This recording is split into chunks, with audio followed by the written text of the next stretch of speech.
Welcome to the Medusamon gameplay guide. Today we got Dan piloting the deck. We've been working up together with some spicy builds for this particular archetype, so definitely check it out, and we're going to show you guys how this is all works, as you guys can see. So it looks like he wants to mulligan for his hand. He is going second, although I would argue that I would have actually kept that one just because I see a full line just to climb up and cycle and digivolve. That's the best you can really ask for when it comes to red decks.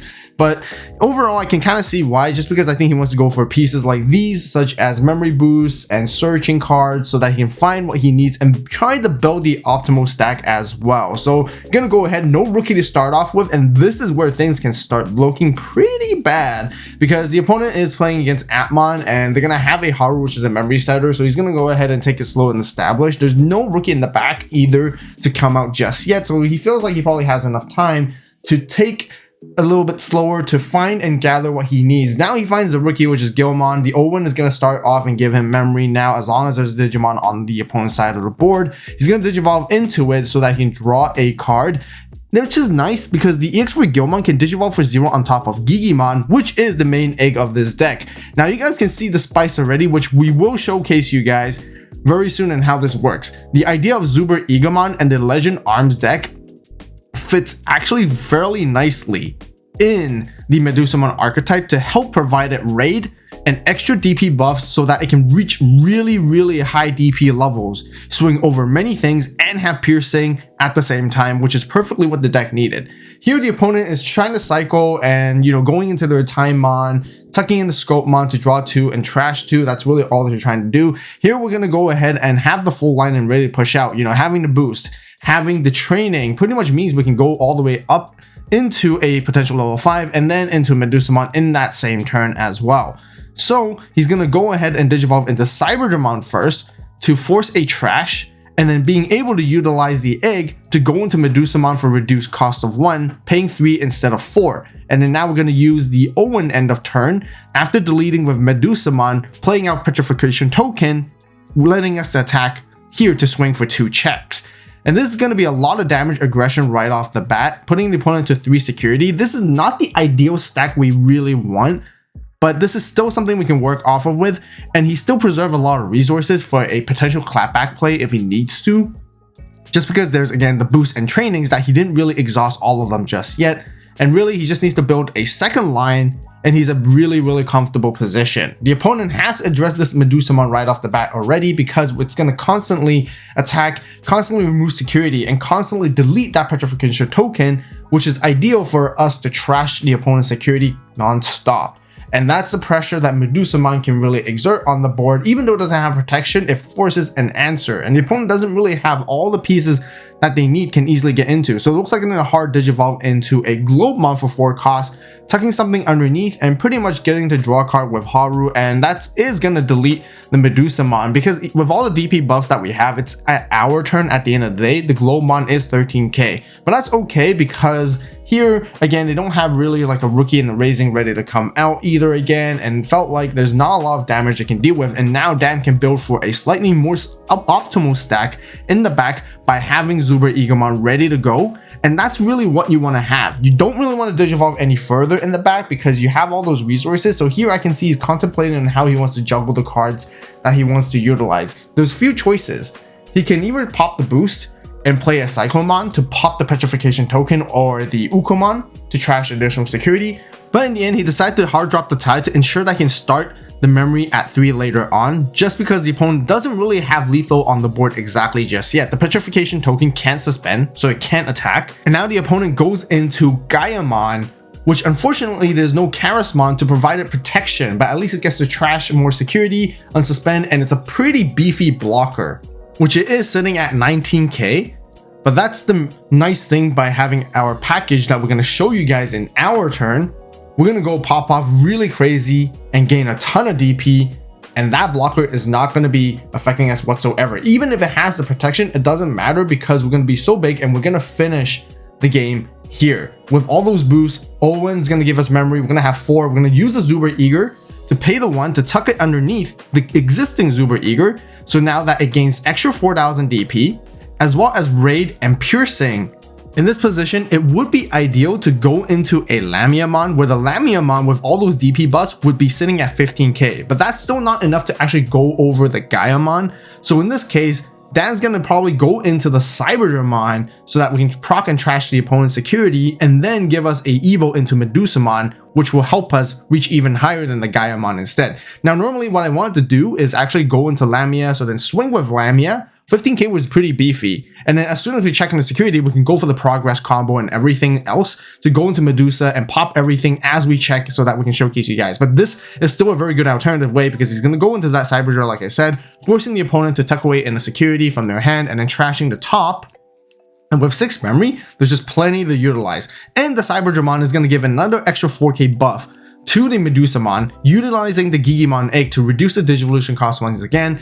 The Medusa is going to pop the Petrification token, and it pretty much gets to play out a Petrification token once again, which will trash the security at the same time, so that now going to be gaining some memory off of the inheritable of Elizamon. And at this moment, the Medusamon is 24k with Raid and Piercing with 3 checks, which is absolutely overkill thanks to the tie as well, which can pretty much take out the opponent's security, no problem, anything that's Digimon related, and having progress, which protects it during the attack, which is absolutely insane. Even the opponent finds a Gossipmon that they can grab a source back, you guys can see that he has lethal there because we got the game finisher card, which is going to be Omni X. All we have to do is just go into it, pretty much pass them to them, rush, swing without unsuspending, finish the game off with crazy amount of firepower. As you guys can see, that's how you do it with Medusamon. Next game, we're facing off against the Adventure deck, which is obviously one of the most hyped decks in this format with the starter decks and all the full power. Dan is going second, and this is a hand that you probably wouldn't keep. There's no rookies to work with, there's nothing that can fetch you other pieces, so Mulligan is definitely the choice. One of the things to keep in mind when you're facing against this matchup is, even though Medusamon can deal a lot of damage with a lot of checks, which is really aggressive and really nice to excel your win con, the downside is because with Adventure Trait, they have a lot of potential security bombs. Not in a bomb where they kind of counter against you. It's more about the cards that give them a lot of value when it comes to tamers and options. Even though you trash the opponent's security, it can be hit or miss. You can trash really good cards, which will be perfect for the moment, and they want to swing into Digimon. But the thing is, when it comes to security, there's a huge unknown factor that you just don't know. So you want to be careful when you're going for those aggressive playstyles and whatnot. The Mulligan hand looks a lot better. Dan's now able to set up and try to find pieces and try to build an optimal stack, having the Agu and the Raising ready to go, and having Eliza to search for potential pieces that he wants to utilize for later on. The opponent is going to go for an early chip, draw one, trash one with Gabu, and they're going to pick something back up with the Sunamon egg on deletion, checking to Medusa, which is going to pretty much take it down completely, and setting up a tie, which is another thing that you're gonna have to be wary of in this matchup. Is as soon as the opponent has 3 colors, that's where their level 4s can easily just go into level 5s for free. Now the thing is, they don't have 4 colors just yet, and that's like the crazy ramp up spot that the opponent can then get a lot of maximum amount of benefits off of their level 6s. And gonna be careful here to play around. Looks like he wants to digivolve into Zuber Eagomon instead. It's ideal to keep like the Dragonkin and Reptile cards in your hand, just in case they could play it out with Lamiamon's effect, and Zuber Eager is the ideal one that you always want to just digivolve into no matter what. And the nice thing with these kind of interactions when it comes to checking into the opponent's security, as soon as you check into it, you have to resolve all the effects that you have pending before the battle happens, which is why it allows him to use the Gigimon egg just now to digivolve into Lamiamon so that can reach a higher DP, and then it will battle against the Mega Competerimon, which is 7k, and then the Lamion would pretty much have 11k DP, so ensure that it won't be deleted via security. That's one of the best things about the Medusamon deck, which is really good at, is checking security, activating effects before the battle actually even happens, so that you can ensure your stack doesn't get deleted. The only card he's really missing right now for himself is the Medusamon. If he can get into it, that would be great, but the opponent is also trying to play like a little bit safely and not try to play outside just to leave a body, because Medusamon is able to pop things. But the other thing is Medusamon can also check into security, and they still play a Petrification token, which is what he is missing at the moment. So the only level 6 that he can really work with is War Grey. Now War Grey is a pretty decent card when it comes to also requiring the opponent to have Digimon on the board for you to get the maximum amount of value off of it. It has Rush, raid blocker. So he's gonna go search for pieces here. He finds himself the Medusa and an Omni X, but he decides to grab the Omni X instead, which I personally would have grabbed the Medusa just because I know there was one checked in security already, and then now there's another one I'm bottom decking. There's only 2 copies left somewhere that I'm gonna have to dig and find out, and I'm not really having, again, the most optimal stack. But really, that's just the nature of playing like stack-based decks, especially when it comes to red, is whether if you see your god stacks or not. If you do see your god stack, then you're chilling, you're going for a lot of damage, and you're just going crazy for combos. If you don't, you just have to make what you have work. Now here we can see the opponent hard dropping the Toge for reduced cost, being able to Digivolve into Garuda, bumping up DP buff, and having security attack +1 for turn, and having 2 bodies so that they can pretty much alliance if they need to, only if they play an additional body on the side, or if they further Digivolve into a level 6 in that same turn. The Wargreymon stack that Dan has out here is pretty much unprotected, so the opponent has free reign to do whatever they want to get rid of it, which is going to be in their best interest. But I wouldn't be too worried too much just because, again, he's playing very conservatively. He's saving his resources with red memory boost, offense training, so that potentially, if the opponent removes the outside stack, you can come out with a stronger one and continue to play. And since the opponent has 2 or fewer security left, this is pretty much the danger zone for them, as he can easily just get rid of all of them, and like we saw, he got the Omni X earlier on, which can help him finish off the game. So the opponent is pressured to do something. They're gonna have to find a way. They unfortunately don't have double color tamers. They're gonna go into Metal Guard Ace, not being able to bottom deck the Wargrey, unfortunately, but they might have enough DP just to swing over it instead. In order for the opponent to actually bottom deck a level 6, they need to have 4 different color tamers in total on the board. And since they have that awkward number, they're not being able to. But they can also do for a ton of damage. It looks like they don't want to go for the Wargreymon attacking into it. They're just going to go for all the security. And if they can find the right pieces, they might be also able to finish the game off right here, which is pretty scary too. Adventure Trait has a lot of powerful attacks, a lot of DP as well as they rack up all together, but it looks like they aren't able to find what they need to close out the game right here. But they stand with a Mega Kabuterimon, which can unsuspend, and thanks to the Digimon being deleted earlier, Wargreymon gets to unsuspend itself and stand as a blocker too. And now Dan has 2 stacks to work with a ton of resources. He has a Owen that was checked into security that he can also utilize, and he has pretty much everything he needs to climb up. He just needs to play around a potential ace. That's the most threatening thing about the Mega Kabuteri that's standing there unsuspended. As we know, the Adventure Trait deck has 2 forms of aces, one being Metal Guard, which we established already, can't bottom deck the level 6s on the board because there's not enough tamers. Otherwise, it's going to be Wargreymon, which can give protection, but has the ability to pop the lowest DP. So in this position, I think the elizamon is probably the most in threat at the moment. And let's just see how Dan wants to play this out. He has a lot of resources. He has a Raging Serpentine, which can easily just get rid of that Metal Guard first before any ace happens. And it's going to be for free because Raging Serpentine is going to cost 8 normally, but since the opponent has 3 or fewer security, it's going to cost 4.